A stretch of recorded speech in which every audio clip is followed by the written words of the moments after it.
말씀 나누겠습니다. 요한복음 13장 18절에서 38절까지 함께 봉독하겠습니다. 내가 너희를 다 가리켜 말하는 것이 아니라 내가 나의 택한 자들이 누구인지 알미라. 그러나 내 떡을 먹는 자가 내게 발꿈치를 들었다 한 성경을 응하게 하려는 것이니라. 지금부터 일이 이루기 전에 미리 너희에게 이름은 일이 이룰 때에 내가 그인 줄 너희로 믿게 하려 함이로라. 내가 진실로 진실로 너희에게 이르노니 나의 보낸 자를 영접하는 자는 나를 영접하는 것이요 나를 영접하는 자는 나를 보내신 이를 영접하는 것이니라.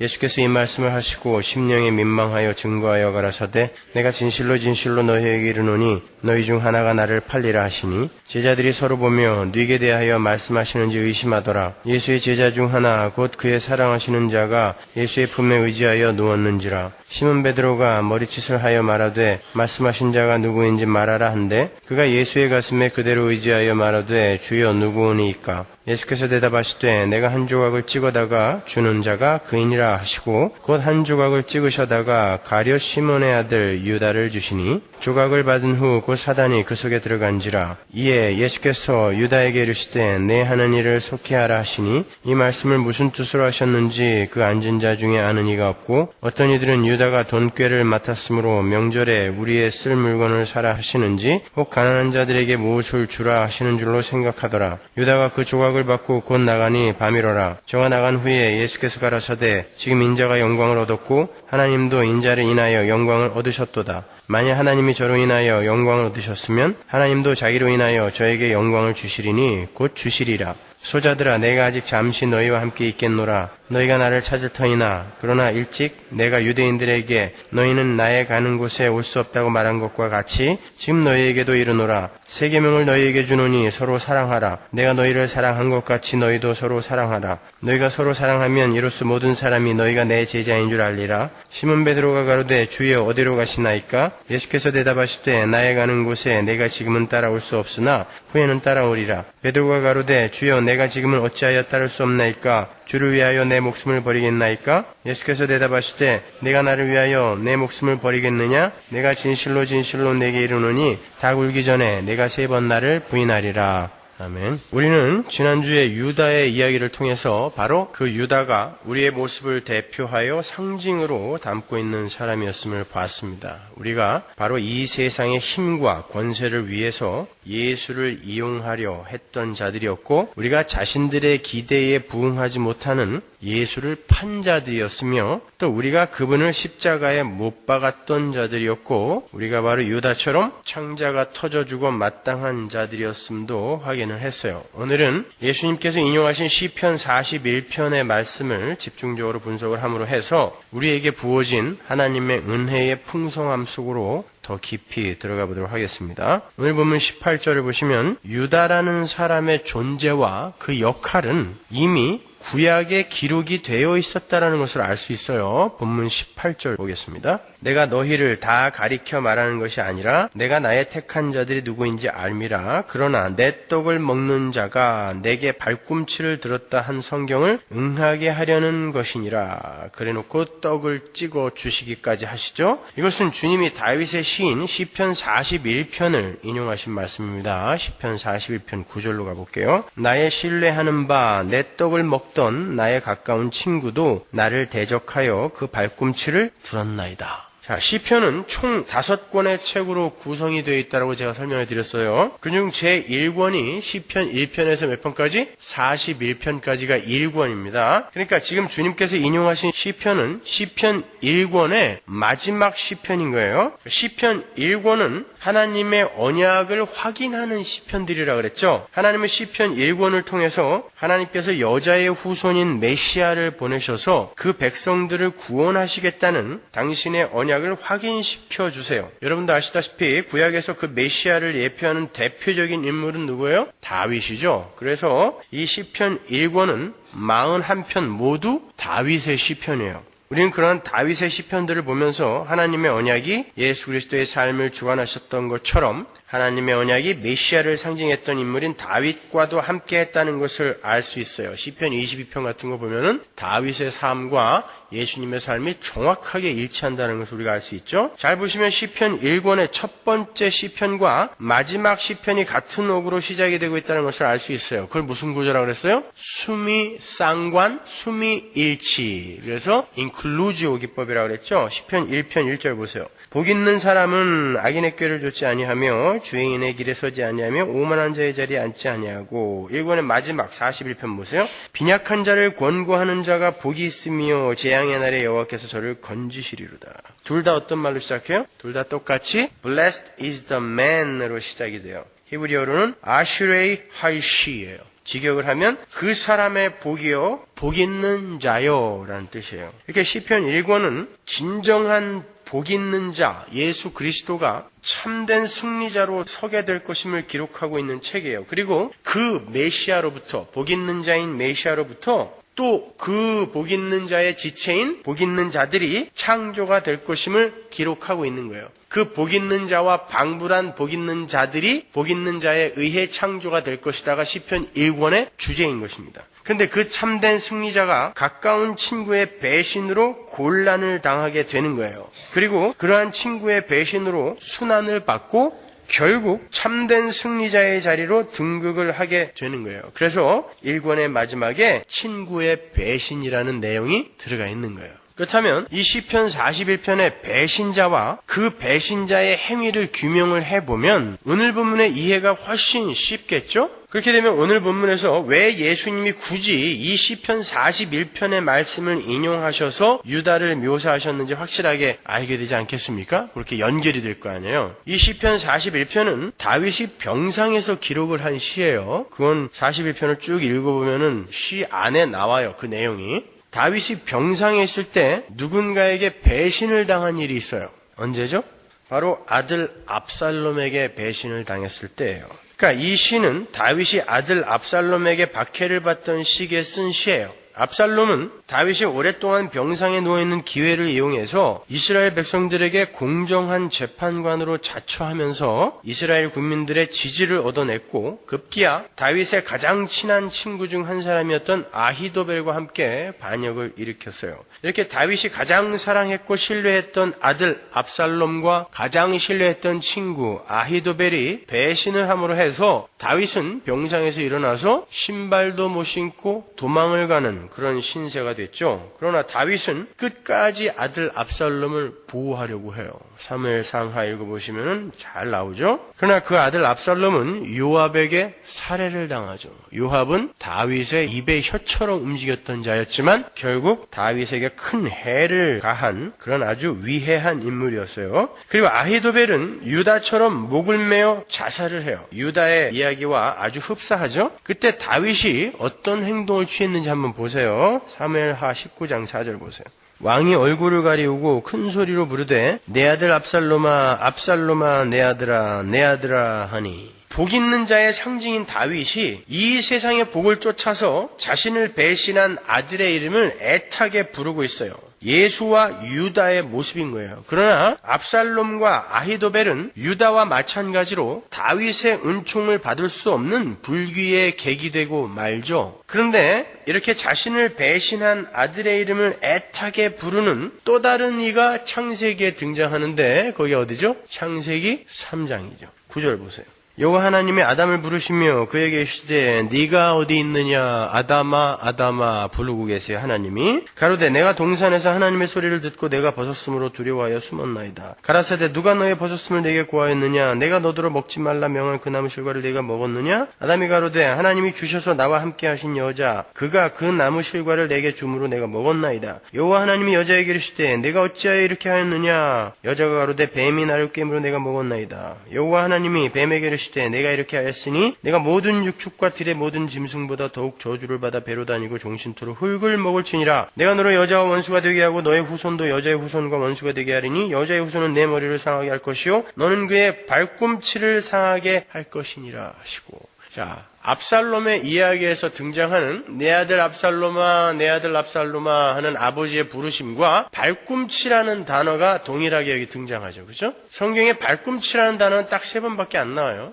여기서 가장 처음 나오는 것입니다. 하나님을 배신하고 스스로의 힘으로 하나님처럼 되어보겠다고 나선 압살롬 같은 아담을 하나님께서 애타게 부르시는 거예요. 그런데 여기서는 그 배신자 아담이 살 길이 죄시가 돼요. 압살롬과 아히도벨은 은총을 입을 기회조차 없이 사망에 처하게 되지만 창세기에서의 아담에게는 살 수 있는 기회가 주어지고 있는 거예요. 그 기회는 여자의 후손이 발꿈치로 죄의 세력의 머리를 밟아 부수심으로 말미암는 기회예요. 바로 십자가를 가리키는 거예요. 마귀의 세력은 예수님을 밟아서 그분의 머리를 부수려 시도를 하게 될 것이지만 결국에는 그 일이 예수님의 발꿈치에 마귀의 세력의 머리가 부수어지는 결과로 귀결될 거라는 이야기예요. 그게 창세기 3장 15절의 원시복음의 내용인 것입니다. 성경에 발꿈치라는 단어, 에케브라는 단어가 딱 3번 나오는데 창세기 3장 15절 발꿈치, 두 번째로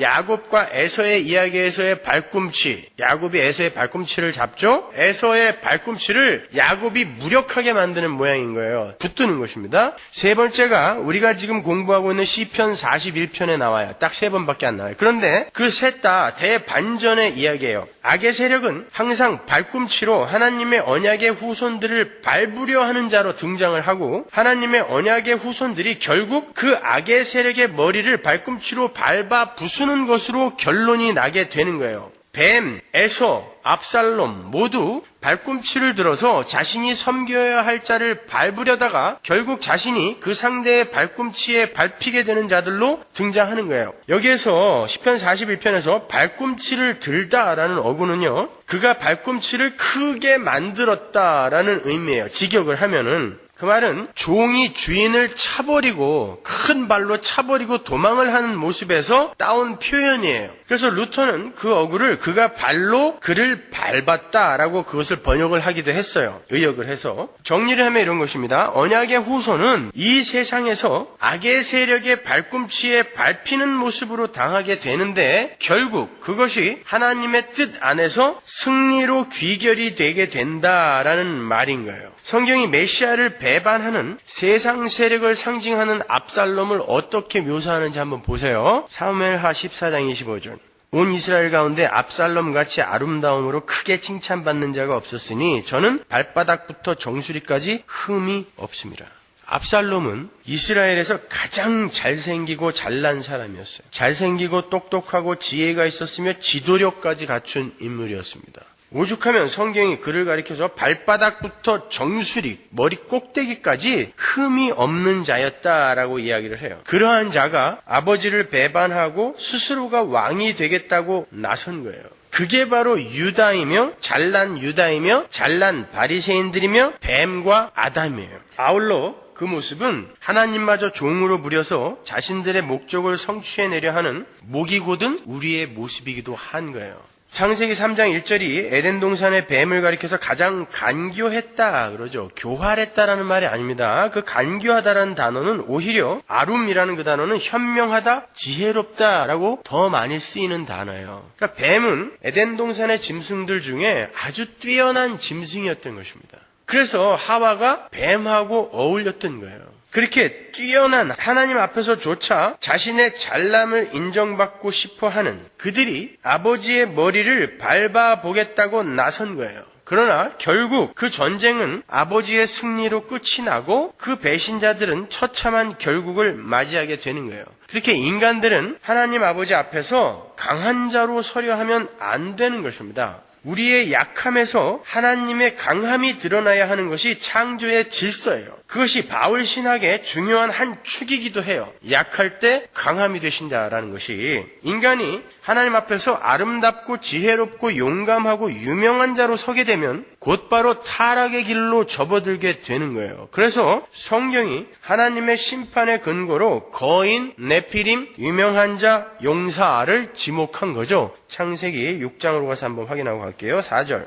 당시에 땅에 네피림이 있었고 그 후에도 하나님의 아들들이 사람의 딸들을 취하여 자식을 낳았으니 그들이 용사라 고대의 유명한 사람이었더라. 여호와께서 사람의 죄악이 세상의 관영함과 그 마음의 생각의 모든 계획이 항상 악할 뿐임을 보시고 땅 위에 사람 지으셨음을 한탄하사 마음에 근심하시고 가라사대 나의 창조한 사람을 내가 지면에서 쓸어버리되 사람으로부터 육축과 기는 것과 공중의 새까지 그리하리니 이는 내가 그것을 지었음을 한탄함이니라 하시니라. 그러나 노아는 여호와께 은혜를 입었더라. 보세요. 하나님 앞에서 네피림, 거인, 유명한 자, 용사, 그러한 자들이 생기자 하나님이 이 세상에 사람의 죄악의 관영함을 보시고 싹 쓸어버리겠다라는 생각을 갖게 되셨어요. 그런데 그 중에 하나님의 은혜를 입은 노아만이 하나님에 의해 건짐을 받는 것입니다. 요게 오늘 우리 본문에 그대로 이렇게 반복되어 나오고 있는 거예요. 아니, 성경 전체의 이야기가 바로 이 이야기인 것입니다.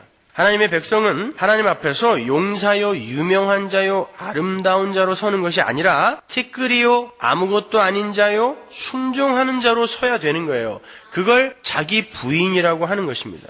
근데 유대인들이 어떻게 했죠? 하나님 앞에서 용사인 척 했어요. 내가 율법을 다 지켰다고 너스레를 떨었습니다. 그러니까 우리의 소원대로 이 땅에서의 다윗 왕국을 회복시켜내라고 하나님에게 억지를 부렸어요. 윽박질러 댄 것입니다. 그러다 결국 하나님이신 주님을 로마에 팔아버렸죠. 자신들의 요구를 들어주지 않는 자는 그가 하나님일지라도 용서할 수 없다는 거예요. 우리는 어떻습니까? 우리는 주님 앞에서 용사인 척, 거인인 척, 유명한 자인 척 행세하고 있지 않습니까? 내가 마치 주님을 도와드릴 수 있는 사람처럼 대단한 자리에 올라앉아서 그분의 일을 거둘 수 있는 자처럼 주님은 우리의 도움이 없이는 아무것도 할 수 없는 그런 분처럼 행하고 여기고 있지 않는가 말이에요. 우리가. 그들이 주님을 향해 발꿈치를 드는 자들인 거예요. 주님보다 내가 더 소중하고 주님의 영광보다 나의 영광이 더 소중하고 주님보다 내가 더 강해야 하고 주님보다 내가 더 영광을 받아야 하기 때문에 나의 야망을 막는 자는 그게 주님이라 할지라도 발꿈치로 밟아버리고야 마는 거예요. 그런데 하나님의 택한 백성들은 그 상태에서 하나님의 부르심을 받게 되는 거예요. 반면에 유기된 자들은 그러한 교만으로 계속 달리다가 결국 청자가 터져 죽게 되는 것입니다. 예수님께서 당신을 배신하고 로마에 당신을 팔아버린 이스라엘 향해 어떻게 하셨는지 한번 볼게요. 마태복음 23장 37절. 예루살렘아 예루살렘아 선지자들을 죽이고 내게 파송된 자들을 돌로 치는 자여 암탉이 그 새끼를 날개 아래 모음같이 내가 네 자녀를 모으려 한 일이 몇 번이냐. 그러나 너희가 원치 아니하였도다. 예루살렘은 어디의 수도죠? 유다, 남유다의 수도죠. 주님께서 하나님의 백성들을 상징하고 있는 유다, 이스라엘을 부르시는 거예요. 유다야 유다야, 예루살렘아 예루살렘아, 압살롬아 압살롬아, 아담아 아담아. 똑같은 부르심인 것입니다. 그런데도 그들이 알아듣지 못하자 십자가라는 비장의 무기로 그들을 살려내고야 마시는 거예요. 그러나 구원받지 못한, 선택받지 못한 예루살렘, 유다는 결국 자신이 원하는 행복의 길을 찾다가 사망으로 떨어지게 되는 거예요. 바로 그 멸망할 예루살렘, 유다가 우리가 공부하고 있는 가룟 유다의 이야기에 그대로 반복이 되어 있는 것이며 압살롬과 아담의 이야기 또한 유다의 이야기에서 재현되고 있는 거예요. 연결이 되세요? 그래서 주님께서 시편 41편의 이야기를 인용한 거고 그 시편의 이야기는 창세기 3장 15절을 인용해다가 쓴 거예요. 그러니까 창세기 3장 15절에서 시편 41편으로 시편 41편에서 유다의 이야기로 유다의 이야기에서 예루살렘아 예루살렘아의 이야기로 연결이 되셔야 되는 것입니다. 그걸 성경 신학이라고 하는 거예요. 그렇다면 주님께서 자신을 배신하신 유다를 향해서 어떤 마음을 갖고 계셨다라는 거예요. 쭉 그걸 연결을 해보면 유다야 유다야 내가 너를 품기 위해 얼마나 애를 썼더냐. 그런데 네가 원치 않았다. 이게 바로 주님의 마음이고 죄인들을 향한 하나님의 마음인 거예요. 그래서 지난주와 이번 주의 설교 제목이 유다야 유다야인 거예요. 유다야 유다야 하고 부르시는 주님의 음성에 반응을 해서 네 하고 돌아오는 자들이 하나님의 선택 안에 들어있는 자들이고 그게 바로 우리입니다. 제가 지난주에 바로 우리가 유다였습니다 그랬죠. 그렇죠? 그러나 우리는 바로 유다야 유다야 내가 너를 모으려고 이렇게 부르고 있어 라고 주님이 부르셨을 때 네 하고 반응을 한 거예요. 어떻게? 주님이 우리의 눈과 귀를 열어주셨거든요. 근데 주님이 그렇게 눈과 귀를 열어주지 않은 자들은 유다야 유다야 아무리 불러도 밤으로 나가버리고 마는 것입니다. 그게 유다의 이야기고 그게 베드로의 이야기인 거예요. 오늘 본문으로 다시 돌아와서 26절을 보시면 주님께서 유다에게 떡을 찍어다가 주시는 장면이 나오죠. 26절 보세요. 예수께서 대답하시되 내가 한 조각을 찍어다가 주는 자가 그니라 하시고 곧 한 조각을 찍으셔다가 가룟 시몬의 아들 유다를 주시니 그가 누구입니까? 하고 묻는 요한의 질문에 그는 유다야 라고 대답하시면 편할 걸. 주님이 내가 떡을 찍어다가 갖다가 먹여주는 그 자, 그걸 받아먹는 자가 바로 그인이라 라고 말씀을 하시고 그 떡을 찍어다가, 거기서 떡을 찍었다라는 것은 젓가락으로 푹 찍었다는 얘기 아니라 소스를 발랐다는 뜻입니다. 그때는 6월절이니까 무교병을 먹었을 거란 말이에요. 그럼 맛대가리도 없는 그런 누룩도 안 들어간 빵이잖아요. 그걸 소스에 찍어서 갖다 먹여주신 거예요. 히브리 사람들에게 있어서 떡을 나누고 먹여주는 행위는요, 가장 친밀한 사람에게 행하는 행위였어요. 여기서 주님이 뭘 보여주는 거냐면 주님은 끝까지 유다에게 호의를 베푸셨다라는 것을 보여주는 거예요. 유다야 하고 나는 끝까지 불렀다라는 것을 보여주는 거예요. 그러나 유다는 그것마저 뿌리치고 결국 밤으로 나가버린 거예요. 죄의 집요함과 어두움을 보여주는 것입니다. 그게 죄인들의 실존이에요. 그러니까 하나님의 은혜 밖으로 유기된 자들은 엄밀히 말해서 하나님이 그들을 선택하지 않고 사랑하지 않으셔서가 아니라 자기들이 하나님의 부르심을 거절하고 도망간 거예요. 마태복음 26장에 보면 주님께서 너희 중에 하나가 나를 팔 것이다 라고 말씀을 하시자 다른 제자들은 주여 내니까 라고 물었다고 하는데 유다는 어떻게 물었다 그래요? 유다만 라삐여 내니까 라고 물었다고 나온단 말이에요. 고린도서에 보면 하나님의 성령이 함께하지 아니하고는 도무지 예수를 주라 시인할 수 없다라는 말이 나오죠. 그렇죠? 마태가 일부러 유다의 이야기에서는 주여 내니까를 빼버린 거예요. 그리고 거기에다가 라삐어라는 단어를 끼워 넣은 것입니다. 이놈은 원래부터가 아니었다라는 것을 보여주는 거예요. 그와 반대로 똑같은 종류의 인간이었는데 하나님의 은혜를 입어서 구원에 이르게 되는 한 사람이 오늘 본문에 나와요. 그는 베드로죠. 그도 역시 이 세상의 다윗 왕국의 회복을 기다리던 사람이었어요. 오죽하면 주님께서 당신의 죽음을 정식으로 공표하시는 그 세족의 현장에서도 네가 크니 내가 크니 그것으로 싸운 사람이었어요. 베드로는 다른 10 제자의 대표로 유다의 대척점에서 또 다른 모델로 등장을 하는 거예요. 잘 이해하세요. 제가 지난주에는 유다가 다른 11 제자의 대표로 섰다고 그랬어요. 그 말은 그들의 실상, 하나님의 은혜가 임하지 않았을 때 그들의 실상이 바로 유대의 모습이란 뜻이고 하나님의 은혜가 임하게 되었을 때의 그 나머지 10 제자의 실상은 바로 베드로로 대표되고 있는 거란 말이에요. 유다가 다른 모든 제자들을 대표해서 너희들은 모두 이렇게 죽어야 할 자이다를 보여주는 모델이었다면 베드로는 그럼에도 불구하고 그들을 살려내시는 하나님의 은혜의 수혜자의 대표로 등장하는 거예요. 그도 역시 자신의 욕망을 이루기 위해서 유다처럼 주님의 죽으심을 말렸어요. 똑같이 말렸습니다. 오히려 베드로는 꾸짖어 말렸어요.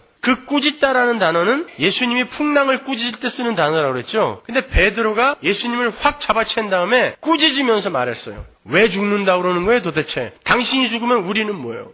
베드로가 그랬단 말입니다. 다른 제자들은 전부 가정을 다 버리고 주님 말 쫓았는데 베드로는 자기 마누라도 데리고 다녔어요. 사도 바울이 얘기하죠 나중에. 내가 베드로처럼 게바처럼 마누라 데리고 다닐 권이 없느냐 물어보잖아요. 그러면서도 예수님을 꾸짖어서 이야기를 했어요. 죽으면 안 된다라는 거예요. 당신 죽으면 안 된다라는 거예요. 그러면 내가 버리고 온 것들과 내가 손해본 시간들 어떻게 되냐는 것이죠. 유다보다 더한 인간이에요. 사실은 베드로는. 그때 주님이 그에게 마귀야 사탄아 내 뒤로 물러가라 라고 말씀하셨어요. 마귀야 라는 뜻이에요. 그런데 그 주님께서 잡히시던 날 밤에 갑자기 이 중에 마귀가 하나 있다라고 말씀하셨어요. 그게 오늘 본문에 나오잖아요. 그러면 누가 가장 마음에 찔렸을까요? 당연히 베드로예요. 베드로는 얼마 전에 이 마귀야 라는 소리를 분명히 들었거든요. 그러니까 난가? 그래서 그는 주님 품에 안겨있던 요한에게 눈짓을 해서 그 누구인지 물어봐 라고 물어본 거예요. 누구인지 물어봐. 왜냐면 분명히 자기인 것 같거든요. 뿐만 아니라 주님을 판 유다가 자신의 행동을 뉘우치고 그는 무죄다라고 하고 성소에 돈을 집어던지고 목을 메어서 죽었을 때 그는 주님의 면전에서 주님을 3번이나 부인하고 있었어요. 나중에는 예수님과 베드로의 눈이 마주쳤다 그러죠. 한번 보세요. 이 정도면 베드로는 유다보다도 더 형편없는 사람임에 틀림없어요. 그는 닭 울기 전에 3번이나 주님을 부인한 자신의 나약하고 부끄러운 모습이 백일하에 폭로가 되자 나 같은 게 무슨 주님의 제자냐 하면서 고향으로 돌아가서 고기를 잡기 시작했어요. 근데 주님께서 그를 찾아가십니다. 그리고는 그에게 물어요. 네가 나를 사랑하느냐? 만일 자존심 강한 유다 같았으면 그때 어떻게 대답했을까요? 제가 감히 그런 일을 저지르고도 주님을 사랑한다 하겠습니까? 저는 그럴 자격 없어요. 라고 이야기했을 것입니다. 그게 유다입니다. 베드로는 어떻게 했어요? 그럼요. 아무리 생각해도 나쁜 놈이야, 이놈은요. 뻔뻔스러워요, 그죠? 오히려 유다가 멋지잖아요. 내가 저지른 죄는 내가 책임지겠다라는 것입니다. 그런데 베드로는 곰방 자기가 예수님을 부인해놓고 심지어 저주하면서 부인을 해놓고 제가 주님 사랑하는지 아시잖아요. 라고 이야기를 했단 말입니다. 구원은 바로 그런 거예요. 구원은 우리가 주님의 부르심에 멋지게 반응을 해서 우리에게 주어지는 게 아니라 주님께서 끝까지 우리를 놓지 않으시고 끝까지 사랑하심으로 면목없게 우리에게 주어지게 되는 것이 구원인 거예요.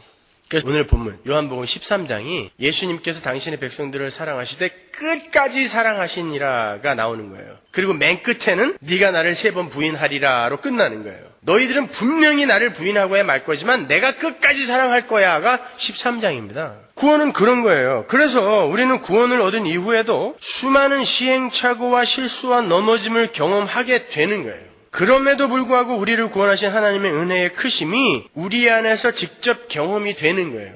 야, 어떻게 예수를 믿는다고 하면서도 이 모양이냐? 어떻게 나의 삶 속에서 아직도 이런 게 해결이 되지 않았어? 만약에 여러분들이 지금 그런 생각을 전혀 하지 않고 그래도 난 이 정도면 괜찮아 라고 생각하고 계시다면 여러분이 가짜입니다. 100% 개런티 해드릴게요. 여러분은 절대 구원받은 사람 아니에요. 구원받은 사람은 끝까지 내가 하나님 앞에서 어떻게 이러고도 구원받은 사람이라 할 수 있어요 라는 자괴감을 갖고 가는 거예요. 그게 끝까지 사랑하시는 주님의 사랑하심 앞에 선 우리의 모습이어야 돼요. 겉으로 볼 때는 그 모습이 아주 선하고 착한 모습으로 보여질 수도 있지만 우리 스스로에게는 그렇게 절대 느껴지지 않는다는 뜻이에요. 사도 바울이 다른 이들이 보기에 전혀 도덕적으로 윤리적으로 흠이 없는 사람이었음에도 불구하고 나는 죄인 중에 괴수입니다. 누가 이 곤과 이 사망의 몸에서 나를 좀 꺼내주세요 라고 자기를 인식했던 것처럼 우리도 바로 그러한 인식 속에서 주님 만나는 날까지 가는 거예요. 따라서 성도는 하나님 앞에서 유다처럼 겉멋을 부리려 하면 안 돼요. 나는 그래도 괜찮은지 아니까 나의 죄는 내가 책임질 거야. 그건 겉멋이란 말입니다, 여러분. 하나님 앞에서 피조물의 겉멋인 거예요. 마치 자기는 이 세상의 모든 가난한 민중들과 정의와 평화를 위해서 선택되어 태어난 사람처럼 입만 열면 평등, 구제, 순결, 정의 그런 걸 외치면서 그렇게 살지 못하는 사람들은 마치 더러운 벌레처럼 취급하며 치를 떠는 사람들 있죠. 정말 재수없어요. 그죠? 마치 자기들은 자기들의 힘으로 그런 것을 할 수 있다라고 생각하는 거예요. 그리고 자기들은 오랜 수련과 훈련과 경험을 통과하면서 그러한 사람으로 변했다라고 착각하는 것입니다. 그렇기 때문에 다른 이들을 가리켜서 너희는 왜 나처럼 못 살아라고 이야기할 수 있는 거예요. 여러분, 그런 삶을 살지 말자라는 게 아니에요. 우리는 그리스도인으로서 당연히 그러한 삶을 추구해야 됩니다. 그러나 인간 본연의 생내적 무력함을 깊이 깨달은 사람들은 그렇게 조심스럽지 못하지 않아요. 그런 사람들은 아주 조심스럽게 그리고 조용히 자기 먼저 스스로 그런 삶을 살기 시작해요. 그리고 조심스럽게 다른 이들에게 다가가서 권고를 하지 절대 다른 사람들의 치부를 드러내면서 너희들은 왜 그따위로밖에 못 살아? 라고 비아냥대지 못한단 말입니다. 그게 다른 거예요. 주님의 공로 앞에서 자신들의 무력함을 인정한 이들은 절대 선하게 살지 못하는 사람들을 가리켜서 손가락질 못해요. 왜냐하면 인간이 원래 그렇게 못 사는 자로 생내적 본성을 소유하고 태어난다라는 것을 말씀과 삶의 경험을 통해서 알게 되기 때문에 그렇습니다. 그럼에도 불구하고 그렇게 남을 가리켜서 거침없이 정죄하고 거침없이 그들에게 손가락질할 수 있는 자들은 자신의 잘못, 자신의 도장과 자신의 끈과 지팡이를 뒤에 살짝 감춰놓고 이거 들킬까봐 오히려 더 큰 소리 치는 거예요. 우리는 죽는 날까지 그게 안 돼요. 그럴 수가 없습니다, 여러분. 가끔씩, 그럼에도 불구하고 가끔씩 우리에게서 나타나는 구제의 삶, 선한 삶, 정의로운 삶은 우리에게 임한 하나님의 은혜의 결과로 우리 안에 실제로 살아계시는 하나님의 삶이 가끔 밖으로 드러나는 것일 뿐임을 우리 자신은 알기 때문에 다른 이들의 부족함에 손가락질을 할 수 없는 거예요. 그런 사람들은 아무리 훌륭한 삶이 자기의 삶 속에서 격발되어 나온다 할지라도 절대 자랑을 할 수 없어요. 내게 아니기 때문에. 자기 것이 아니기 때문에. 그리고 그렇게 살지 못하는 사람들은 원래 그렇게 못 사는 것이 정상이기 때문에 그들에게도 하나님의 은혜가 임했으면 좋겠다라는 강렬한 열망과 소원과 기도로 응원을 하게 되는 것이지, 야, 어떻게 성원학교에서 그렇게 많이 배워놓고도 아직도 저 모양이냐? 이렇게는 안 된단 말입니다. 그렇게 많이 배우신 여러분은 정말 잘 살고 계세요? 아니면서 왜 그러세요? 다른 사람들 제발 욕 좀 하지 말아요. 여러분, 주님께서 제자들에게 서로 발을 씻어주는 삶을 살라고 하시면서 내가 너희에게 행한 것 같이 너희도 행하게 하려고 본을 보였다라고 말씀하셨죠. 다시 한번 보고 갈게요. 13장 14절 보세요. 내가 주와 또는 선생이 되어 너희 발을 씻겼으니 너희도 서로 발을 씻기는 것이 옳으니라. 내가 너희에게 행한 것 같이 너희도 행하게 하려 하여 본을 보였노라. 주님께서 제자들에게 서로 발을 씻기라고 말씀하시면서 내가 한 것처럼 그대로 따라해라 라고 말씀하셨어요. 그건 분명히 엉뚱한 행함이 있다라는 것을 전제하는 거예요. 그렇죠? 그러니까 본을 보이시고는 이대로만 해라 라고 말씀하신 거예요. 이대로만 해라. 그러면 주님께서 본을 보이신 게 뭐였어요? 주님께서 본을 보이신 게 단순히 구제하고 봉사하고 헌금하고 착하게 사는 것, 부당한 권세에 항거하는 것, 그런 것들이라면 주님께서 그런 것들을 보여주셨겠죠. 십자가 거꾸로 뽑아들고 로마군을 무찔르자 갔겠죠. 왜? 로마군 그 대제국주의에 의해 많은 이들이 압제를 당하고 있었잖아요. 불이익을 당하고 있었잖아요. 오늘날 좌파들이 주장하는 게 뭡니까? 그런 거 때려 부수자는 거 아니에요? 독재 정권 타도. 근데 하나님이 안 그랬다니까요. 예수님은 그냥 그 정권에 맞아 죽어버렸단 말입니다. 여러분 정말 오해하시지 마세요. 아무리 여러분이 이해할 수 없는 그런 악한 권세자라 할지라도 여러분은 그 상위 권세에 복종해야 됩니다. 하나님은 분명히 거기에서 어떠한 일을 행하시기 위해 그 정권을 세우신 거예요. 여러분, 사람들이 겁없이 대통령 물러가라, 독재 정권 물러가라, MB 물러가라, 2MB, 그래서 2메가가 뭐냐? 2테라바이트는 돼야지. 이렇게 농담들을 하는데, 여러분, 그건 하나님이라는 상위 권세에 네가 뭔데 내가 네 말을 들어야 돼 라고 반기를 든 아담의 죄성이 그대로 드러나고 있는 거예요. 사도 바울이 노예제도 폐지하자고 그랬나요? 노예들아 상전들에게 예수님에게 하듯 복종해라 그랬어요. 노예제도는 분명 나쁜 거잖아요. 그런데 사도 바울은 노예들아 일어나서 봉기해라 안 그랬다니까요? 노예들아 상전들에게 예수님께 하듯 복종해라 그랬어요. 그 자리에서 배울 게 있단 말입니다. 성도는요. 어떤 자리여든 상관없어요. 그런 것이 만약에 성도가 이 땅에서 할 일이라면, 그게 발 씻는 일이라면 하나님이 그런 일들을 예수님을 통해 많이 우리에게 본을 보여주시고 가셨을 거예요. 그런데 그게 아니라 마지막에 발 한번 딱 닦아주고 이렇게 살아라고 이야기했단 말이에요. 그리고 그렇게 발을 닦아주시고는 너희들도 이렇게 니들 발을 닦아가 아니라 서로 발을 닦아주라 그랬어요. 그러니까 자기의 발을 닦는 것이 아니라 서로의 발을 닦아주는 것인데, 그렇게 예수님이 발을 닦아준 것처럼 서로의 발을 닦아주라는 게 무슨 말이에요? 예수님이 제자들의 발을 닦아줬다는 것은 뭘 의미하는 거예요? 죄인들은 절대 스스로 발을 닦을 수 없다를 보여주는 거예요. 죄인들의 죄는 예수만이 닦을 수 있다는 것을 보여주는 것입니다. 그럼 서로의 발을 닦는다는 건 무슨 말이에요? 우리가 내가 바로 그렇게 불가능한 자였는데 예수님에 의해 죄 용서받음을 받은 자예요. 그걸 서로 인정하고 확인하는 거예요. 거기에서 나오는 게 뭘 것 같아요? 당신이 나보다 나아요죠. 나는 그렇게 내 힘이라고는 요만큼도 보탠 적이 없이 오직 예수님의 은혜로 이 자리까지 온 거예요. 그게 상대의 발을 닦아주는 것입니다. 상대도 똑같이 나를 그렇게 대우를 해줄 때 거기를 천국이라고 하는 거예요.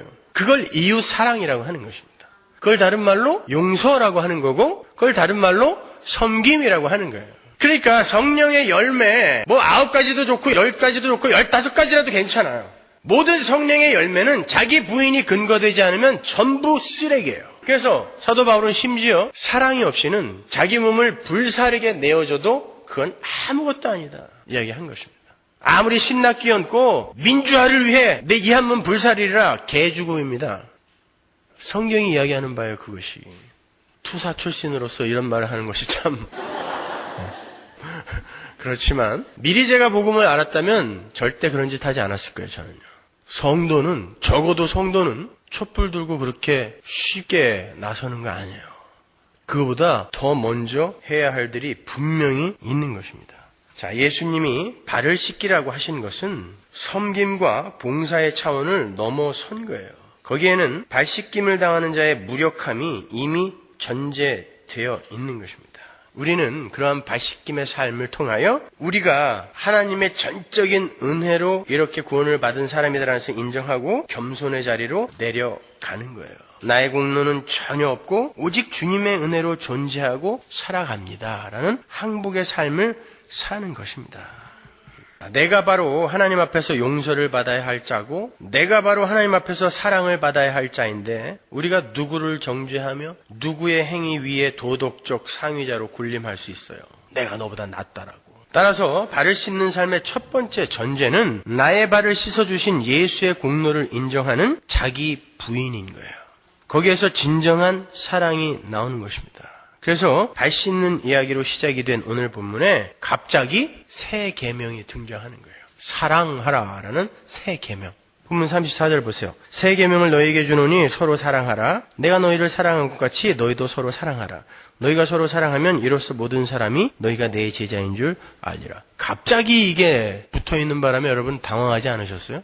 예수님이 갑자기 그날 저녁에 당할 일을 생각하시고 정신이 없으셨나 보다. 횡설수설 이 얘기 저 얘기 막 하시네. 그런 생각 안 하셨어요? 예수님께서 너희는 서로 발을 씻겨주는 삶을 살아야 한다라고 말씀하시고는 그 말씀을 내가 너희를 사랑한 것 같이 너희도 서로 사랑하라로 바꾸어 말씀을 하세요. 내가 너희의 발을 씻겨준 것처럼 너희도 서로 발을 씻겨줘라를 내가 너희를 사랑한 것처럼 너희도 서로 사랑하라로 바꾸어 이야기한단 말입니다. 그게 그 이야기이기 때문에 그 말씀은 이웃을 향한 진정한 사랑이란 내가 어떻게 용서를 받은 자인지를 아는 것에서부터 시작이 된다는 것을 말씀하시는 거예요. 그게 발 씻음이니까. 레위기 19장 18절 보세요. 원수를 갚지 말며 동포를 원망하지 말며 이웃사랑의를 내 몸과 같이 하라. 나는 여호와니라. 이거 레위기예요. 구약입니다. 분명히 이걸 새 계명이라고 알고 계셨잖아요, 여러분. 옛 계명이에요. 구약에 나오는 말이란 말입니다. 서로 사랑하라. 그러면 새 계명하고 옛 계명하고 다른 게 뭐예요? 옛 계명과 새 계명은 그 계명의 내용이 다른 게 아니에요. 내용은 같아요. 구약의 모든 계명에 가장 중요한 게 하나님을 사랑하라고, 그리고 그것만큼 중요한 게 이웃을 사랑하라예요. 옛 계명이라니까요. 근데 왜 그걸 새 계명이라고 하냐면 구약에서는 너희들의 힘과 의지로 지켜내야 되지만 신약에서는 하나님이 너희를 그 자리로 끌고 가겠다라는 거예요. 그래서 새 계명인 거예요. 너희들 힘으로는 도저히 안 되기 때문에 자기 부인 내 머리 꼭대기에 올라서지나 말아라 이놈들아. 무슨 자기 부인이냐. 그러나 내가 너희들을 반드시 자기 부인의 자리로 끌고 가고야 말겠다. 거기에서 사랑이 나오게 된다라고 말씀해 주시는 거예요. 그래서 여러분은 구원을 받은 직후부터 그 자기 부인의 삶 속으로 끌려 들어가게 되어 있어요. 그래서 고통스러운 거예요. 왜냐면 나의 옛사람이 내 살과 뼈와 피 속에 녹아 들어가 있거든요. 그걸 포를 뜨는데 안 아프겠어요? 고통스럽습니다. 그걸 부인을 시켜가느라 하나님이 우리의 삶 속에 개입하시는 거예요. 그걸 성도의 고난이라고 이야기를 하는 것입니다. 그러니까 하나님 사랑과 이웃 사랑이라는 것은 예수 그리스도의 십자가 은혜에 의해서 용서받은 자들의 삶 속에서 하나님 앞에서의 나라는 존재가 완전히 부인이 되어질 때에 자연스럽게 격발이 되는 것이다라는 거예요. 내가 제일 무력하고 내가 제일 더러운 인간임이 자각된 사람에게 다른 이들을 향한 정죄의 몸짓이 나올 수가 없죠. 내가 제일 큰 빚을 진 자임을 알게 된 사람이 나에게 몇 푼 빚진 자들을 용서하지 못할 일이 없어요. 그렇게 더럽고 추한 나에게 아무런 대가를 요구하지도 않으시고 거저 용서해 주신 하나님을 어찌 사랑하지 않을 수 있겠습니까? 자기 부인이 된 사람의 삶 속에서는 이렇게 이웃사랑과 하나님 사랑이 격발되어 나오게 되어 있어요. 그런데 문제가 있어요. 그 복음이 제대로 믿겨지지 않고 실감이 안 난다는 데 있는 거예요. 여러분, 우리 서문화교회에서는 위해서는 사기치지 말고 정말 솔직히 한번 생각해 보자고요. 여러분, 그 복음이 정말 여러분의 삶 속에서 실감이 되십니까? 잘 안 돼요. 그래서 우리가 이렇게 사는 것입니다. 심지어 우리는 천국과 지옥에 대한 실감도 별로 없어요. 그러니까 겁없이 막 사는 거예요. 장래에 대한 소망은 뭐 대단히 이렇게 커요? 그렇지 못하잖아요. 여러분, 예수님의 끝까지 사랑하심이 여러분을 붙들지 않고 있다면 여러분은 큰일 나는 거예요. 그래서 그 끝까지 사랑하심이 우리를 붙들고 있기 때문에 우리가 안전한 것이지, 무슨 우리 안에 무슨 대단한 믿음이 있어요. 사람들이 착각하는 게, 믿음은 자기가 훈련하고 양육받고 또 업그레이드해서 자기 안에 이렇게 차곡차곡 쌓아서 자기가 소유하고 있는 거, 그리고 언제든지 꺼내서 재볼 수 있는 것이라고 착각하는 거예요.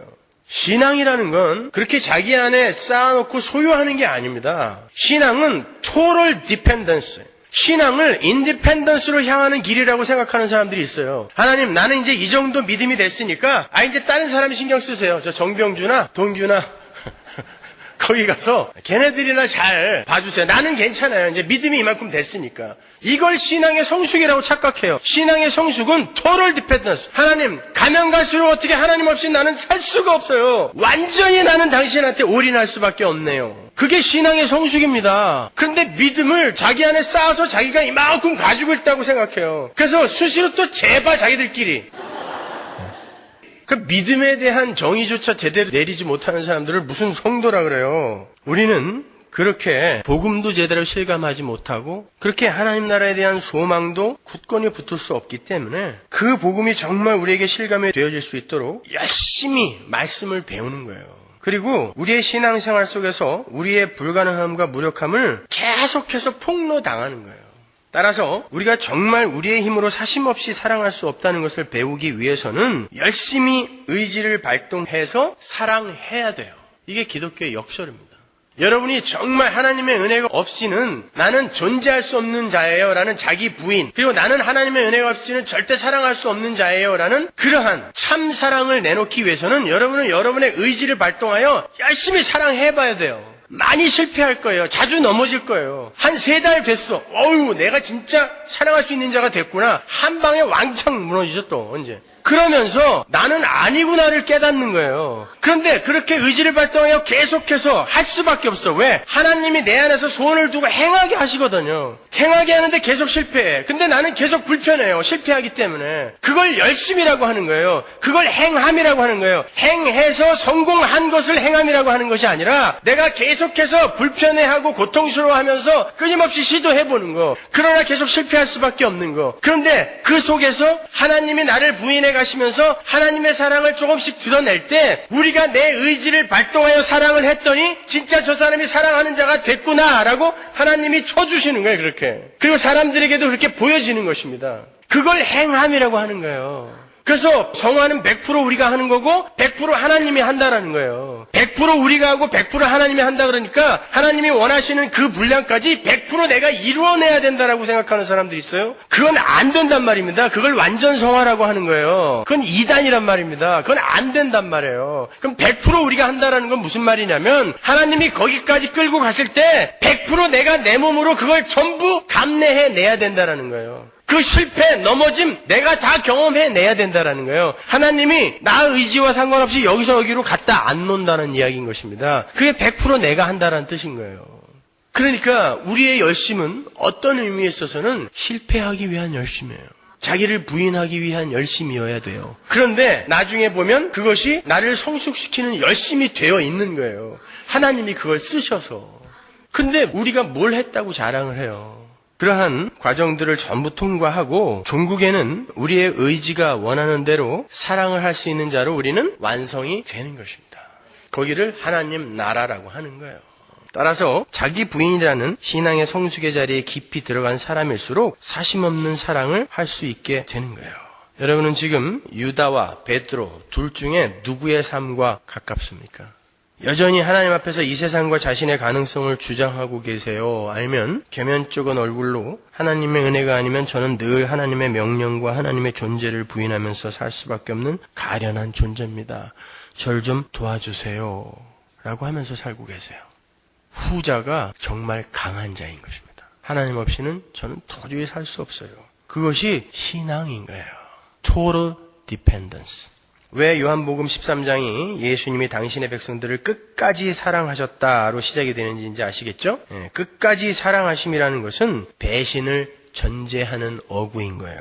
유다나 베드로나 요한이나 모두 다 예수님의 끝까지 사랑하심의 은혜를 입지 않고는 절대 밤에서 건져질 수 없다는 것을 보여주시기 위해 그렇게 시작이 되는 거예요. 모두 다 유다와 같은 운명에 처해져야 되지만 주님의 끝까지 사랑하심을 입은 자들은 결국 하나님의 백성으로 완성이 되고야 만다라는 것을 13장이 보여주는 것입니다. 우리가 스스로의 힘으로 주님 앞에서 강한 자, 용사, 유명한 자, 아름다운 자로 설 수 있다면 십자가가 왜 필요해요? 우리의 사랑은 수시로 변하지만 예수님의 사랑만이 끝까지 변함없이 우리를 지키시기에 우리가 밤에 속하지 않을 수 있었던 것입니다. 더 겸손해지세요. 예수님의 사랑은 한 번 그 대상을 정하시면 그 대상의 행함이 어떻든지 간에 끝까지 사랑해 내시고야 마시는 거예요. 오히려 그것을 경험해 보시란 말이에요. 쉽지 않지만. 그래서 그 끝까지 사랑하심의 모델로 유다와 베드로가 등장하고 있는 거예요. 우리는 유다이기도 하고 베드로이기도 한 자들인 거예요. 유다처럼 가망이 없던 자들이었는데 베드로처럼 용서를 받은 것입니다. 그게 끝까지 사랑하심이에요. 그러한 예수님의 끝까지 사랑하심 안에 들어있는 사람들은 점점 자신을 포기하게 돼요. 옛사람이 추구하던 야망에서 내려앉습니다. 반면에 새로운 사람의 새로운 삶을 열심히 추구하게 돼요. 많이 실패하지만. 그러나 그러한 실수와 넘어짐 속에서 우리는 차차 우리 자신과 이 세상을 놓아가게 되는 것이고 결국 하나님 앞에 온전히 순종하는 자로 완성이 되어지는 거예요. 오늘날의 성공주의, 물질주의, 기복주의에 물든 거짓 기독교는 하나님의 힘을 이용해서 내 꿈을 펼치라고 종용하고 있어요. 기독교는 네 꿈을 펼쳐라가 아니라 하나님의 꿈이 펼쳐지도록 네 꿈을 내려놓아라가 맞습니다.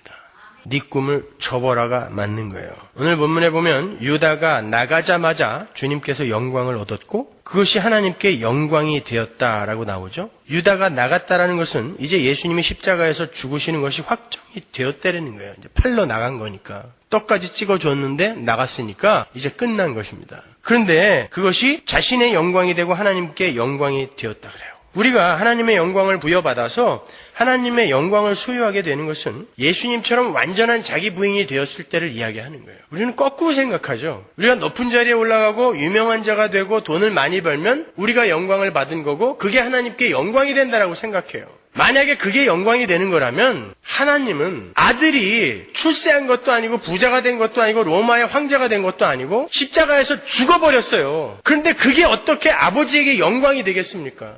성경이 말하는 영광은 그런 영광 아니란 말이에요. 지금 힘의 원리가 설명하는 그런 것들이 영광이라면 고지론이나 청부론이 이야기하는 것처럼 그게 영광이라면 예수님은 십자가에서 그렇게 죽으면 안 되죠. 아버지에게 영광이 되려면 예수님이 로마의 황제가 되든가 세계의 정복자가 돼야죠. 다 내 아들이야. 이게 하나님께 영광이 되는 거 아니에요. 힘의 원리에 의하면. 근데 그 아들이 왜 죽습니까? 왜 십자가에 죽어요? 근데 그걸 갖고 성경이 나에게도 영광이 되고 이게 아버지에게 영광이래요. 그러니까 나에게 영광이 된다는 건 무슨 말이에요? 내가 하나님의 백성으로서 하나님의 뜻에 맞는 자로 나를 완전히 부인해내고 비워냈을 때, 내 뜻을 확 접었을 때에 하나님의 것이 나에게 부어져서, 하나님의 뜻이 나에게 부어져서 내 삶 속에서 하나님의 뜻이 이루어지는 걸 내 영광이라고 하고, 그렇게 나의 삶 속에서 아버지의 영광이 드러나게 된 나의 부인으로 말미암아 그 아버지의 뜻이 내 삶 속에서 드러났을 때에 그게 아버지께 영광이 되는 거예요.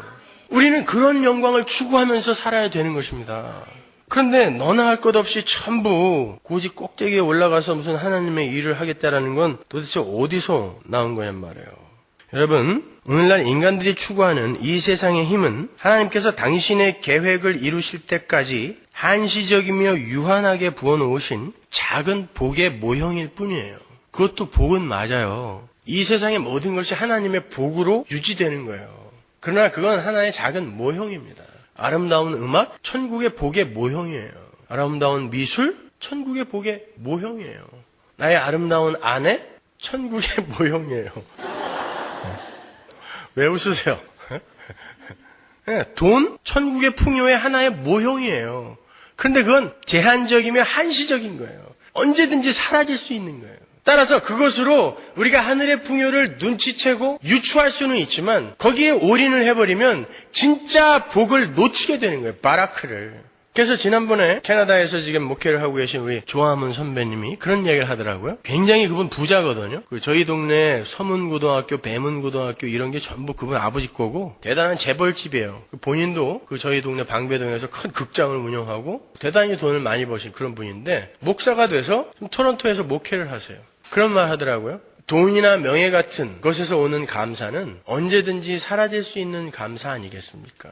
그래서 저는 그런 것들을 다 소유하고 있었을 때 공황증이 걸렸습니다. 공황장애를 앓게 되었습니다. 그래서 자살을 하려고 했다라고 이야기하더라고요. 그러다가 예수님을 인격적으로 만나고 변함없는 감사, 늘 내 안에서 끊어지지 않는 변함없는 감사는 영생으로 인한 감사밖에 없다는 것을 알게 되었다는 거예요. 그리로 찾아가라는 거예요, 우리에게요. 언제 한번 저희 교회도 한번 모셔가지고 집회를 한번 해볼까 그러는데 저하고 같은 기획사에 있었거든요.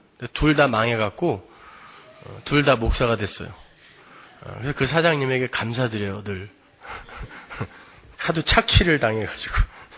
자, 한번 생각해 보세요. 우리가 이 땅에서 지금 추구하고 있고 오늘날 교회라는 곳에서 서로 합의하여 쫓아가고 있는 게 뭐예요? 다시 한번 말씀드리지만 하나님이 이 땅에 조금 하늘의 풍요가 뭔지 유추하라고 우리에게 내려주신 제한적인 복의 모형들인 거예요. 그걸 쫓아가는 거예요.